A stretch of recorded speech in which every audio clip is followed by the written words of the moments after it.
in the ear for hydration. They're going to give me lactic ringer, which is more than just saline solution. I got here at 9. By the time I got back into a chair, it was 9:20. And came here Saturday and left because it was unsafe. There was a gentleman here that kept laying on the floor because he was in a lot of pain. Another gentleman weaponized that guy laying on the floor by addressing the room but directing his statements towards a black man and saying, "What's wrong with you people? None of you say anything. This man's on the floor. You don't help him." But failing to realize he also hadn't said anything or helped this man. The black guy's like, "That's not cool. I'm not doing anything wrong. We all want help. We're here to get help. I don't know how to help him." These two men nearly came to blows because the white guy was making it the black guy's problem. The man on the floor was white as well. And then security had to keep coming over and getting the guy up in a chair. And also, security had to come over and break it up between these two men. So as you can see, I moved to the other weight room so that I could get away from it. But then it was still happening and escalating, and it was causing so much dysregulation. Told them that in POTS flare, need hydration. My electrolytes have been off. Couldn't think about it. Went to log into my chart to see what was off, and this is what I see. Why does it say there are no results from, it says individual results from current visit, but also wouldn't let me select other visits, so it just says no result. I'm also going to get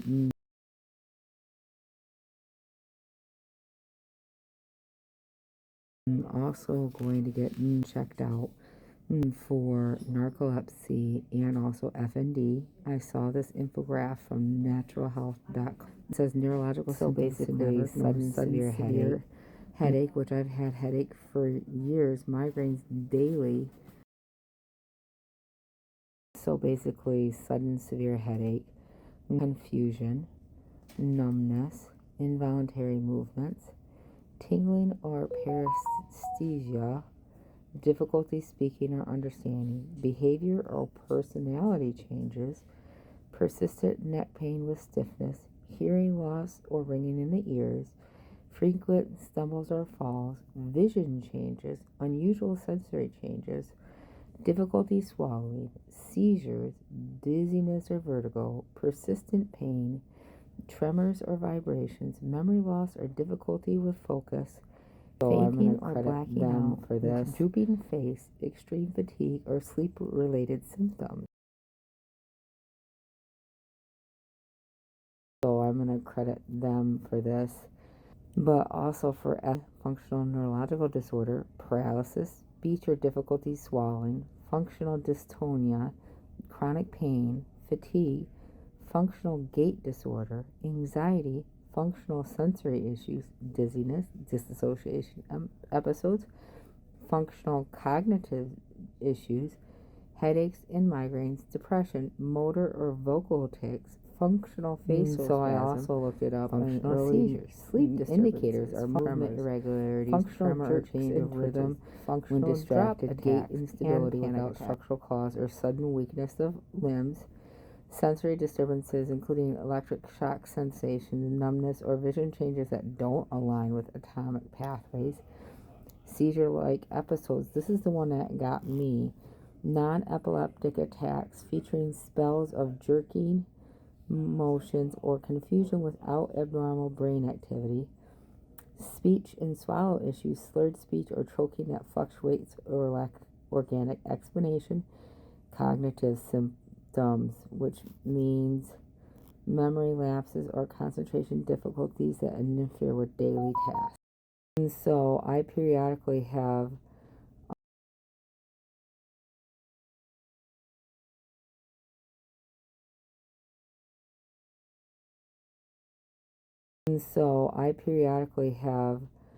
issues where my hands will open up when I'm holding something and I'm not not trying to make them open. I've dropped spoons, I've dropped medication, I've dropped other things. I've flung food across the table when I was consuming food because of a hand motion and jerk. I've seen more than 30 doctors. Nobody has put two and two together. With speech and swallow issues, I've had dysphagia, which is difficulty swallowing, for years, and only got worse when my MS got worse since 2022. And speech issues, I know the words I want to say, but they don't come out, or I start talking about random stuff while I'm talking about other things, and people have picked up on it. I also have gaps in my memory, huge gaps, even as an adult, that there shouldn't be gaps. I've had frequent issues with dissociation. Another type of seizure or seizure-like activity is staring off into space and seemingly frozen for signs may vary during to minutes at a examination, time, and then lack of structural damage I have, and able to communicate and focus. I've done that a lot too. Symptoms of inconsistency signs may vary during examination. Lack of structural damage. I had normal MRIs and CT scans despite my symptoms, which the pain and spine doctor said, I don't know what it is, I can't help you. My first 3 neuros, I don't know what it is, can't help you. I did get a MRI, MRA last year, and the blood flow in my brain was normal, and it wasn't consistent with MS. He's like, I don't know why you're having foot and leg paralysis, and also arm paralysis at some points. My symptoms do worsen with emotional strain or stress. And then it says, here's when to seek help. Sudden onset of unexplained weakness or tremors, seizure-like episodes without prior epilepsy diagnoses, or sensory changes that disrupt daily activities. Early intervention improves these outcomes. So how you improve FND is physiotherapy, which you do certain movements while looking in the mirror to help and strengthen the brain and body connection. I described to my doctor, since I've had drastic weight loss, I often don't recognize myself in the mirror, and then I have been like moving my hand, and then the person in the mirror moves their hand.